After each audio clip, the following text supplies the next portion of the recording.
Hello दोस्तों, स्वागत करते हैं आपके प्यारे से YouTube channel AP sir Ballia में। तो आप लोगों को पता होगा कि 3 मार्च का सभी लोगों का सामाजिक विज्ञान का पेपर है और यह एक वायरल मॉडल पेपर है। अगर आप इसको हल करके जाते हैं तो इसमें से अधिकांश क्वेश्चन आपके बोर्ड एग्जाम में पूछे जाएंगे, ठीक ना।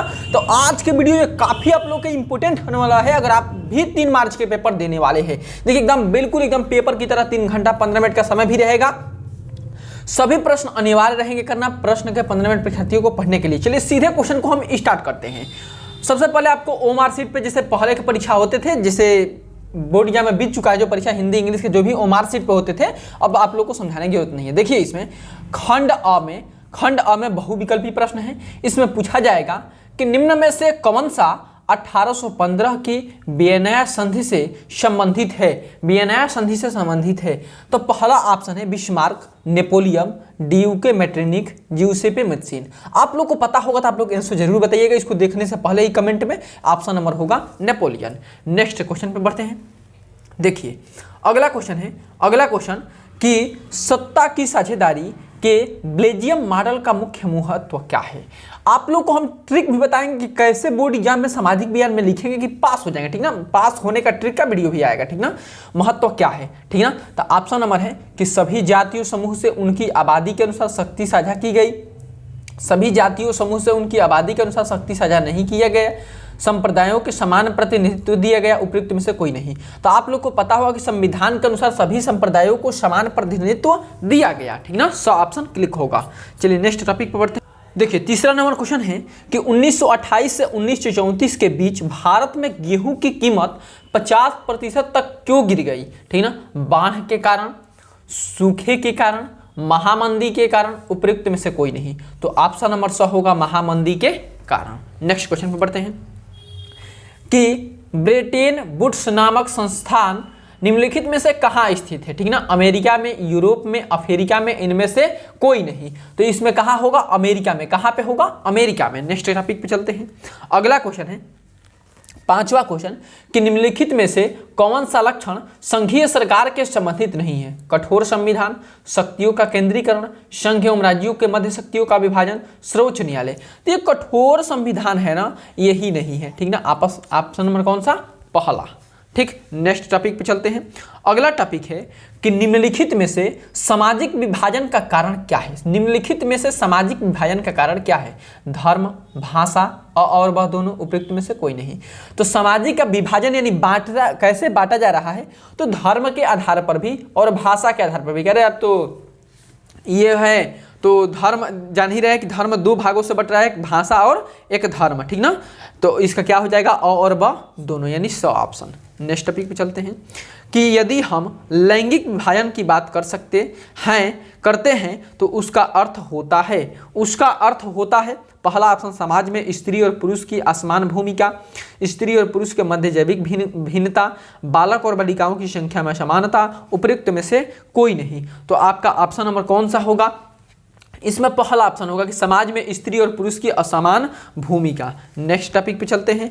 अगला टॉपिक 8 नंबर क्वेश्चन कि राष्ट्रवाद का उदय सर्वप्रथम किस देश से हुआ। राष्ट्रवाद का उदय किस देश से हुआ। तो पहला ऑप्शन है जर्मनी, फ्रांस, इटली, ब्रिटेन। तो ऑप्शन नंबर कौन सा होगा, ब ऑप्शन क्लिक होगा, फ्रांस से, ठीक ना। Next topic. चलिए जी 9 नंबर देखिए कि ड्यूके मेटरनिख ने हमारी सामाजिक व्यवस्था को सबसे खतरनाक दुश्मन किसको माना सबसे खतरनाक। Rousseau, Victor Emmanuel, Calvin, Giuseppe Mazzini. तो सबसे खतरनाक दुश्मन कौन था, जिउसेपे मैत्सिन, ठीक ना। नेक्स्ट टॉपिक पे चलते हैं। 10 नंबर क्वेश्चन है कि लोकतांत्रिक शासन व्यवस्था अन्य व्यवस्थाओं से अच्छी है क्योंकि यह नागरिकों में समानता को बढ़ावा देती है, व्यक्ति की गरिमा को बढ़ावा देती है और एवं व दोनों, उपयुक्त में से कोई नहीं। तो यह नागरिकों के समानता में भी बढ़ावा देती है और व्यक्ति के गरिमा को भी बढ़ावा देती है। तो ये कौन सा होगा, और व दोनों। नेक्स्ट क्वेश्चन पे चलते हैं। 11 नंबर क्वेश्चन है कि मृदा किस प्रकार का प्राकृतिक संसाधन है। मृदा किस प्रकार के प्राकृतिक संसाधन है। पहला है नवीनीकरण योग्य संसाधन, अनवीनीकरण योग्य संसाधन, जैव संसाधन, संभावी संसाधन। तो पहला ऑप्शन क्लिक होगा इसमें नवीनीकरण योग्य संसाधन, ठीक ना। चलिए जी 12 नंबर क्वेश्चन पे चलते हैं।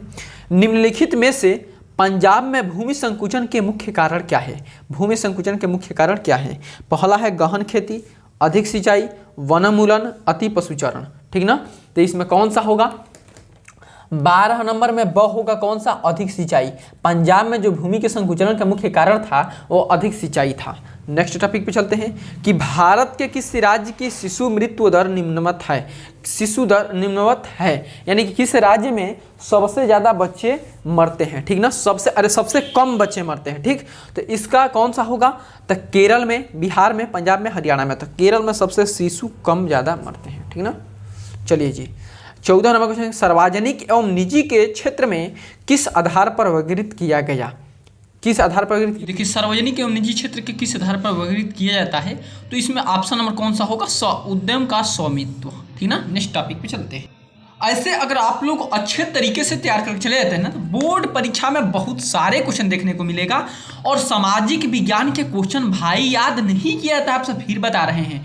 बहुत ही वो इतिहास है, कितना याद करेंगे आप? नहीं याद कर पाएंगे, 3-4 पन्ना होगा, नहीं याद कर पाएंगे। ठीक ना, चलिए 15 नंबर क्वेश्चन देखिए, आप लोग को ट्रिक बताने वाले हैं। शाम को हो सकता है 8 साढ़े 8 बजे वीडियो आ जाए। ठीक ना, कि भूक्षरण से क्या तात्पर्य है? भूक्षरण से क्या तात्पर्य है? भूमि का अनुपजाऊ होना, भूमि का दलदली होना, भूमि का उपजाऊ होना और भूमि के योजनाबद्ध उपयोग। भूक्षरण क्या है? तो भूमि का उपजाऊ होना, भूमि का अनुपजाऊ होना, भूमि का अनुपजाऊ होना। नेक्स्ट टॉपिक चलते हैं कि गोंडवाना कोयला का जमाव किस क्षेत्र में नहीं पाया जाता है? गोंडवाना कोयला का जमाव किस क्षेत्र में नहीं पाया जाता है?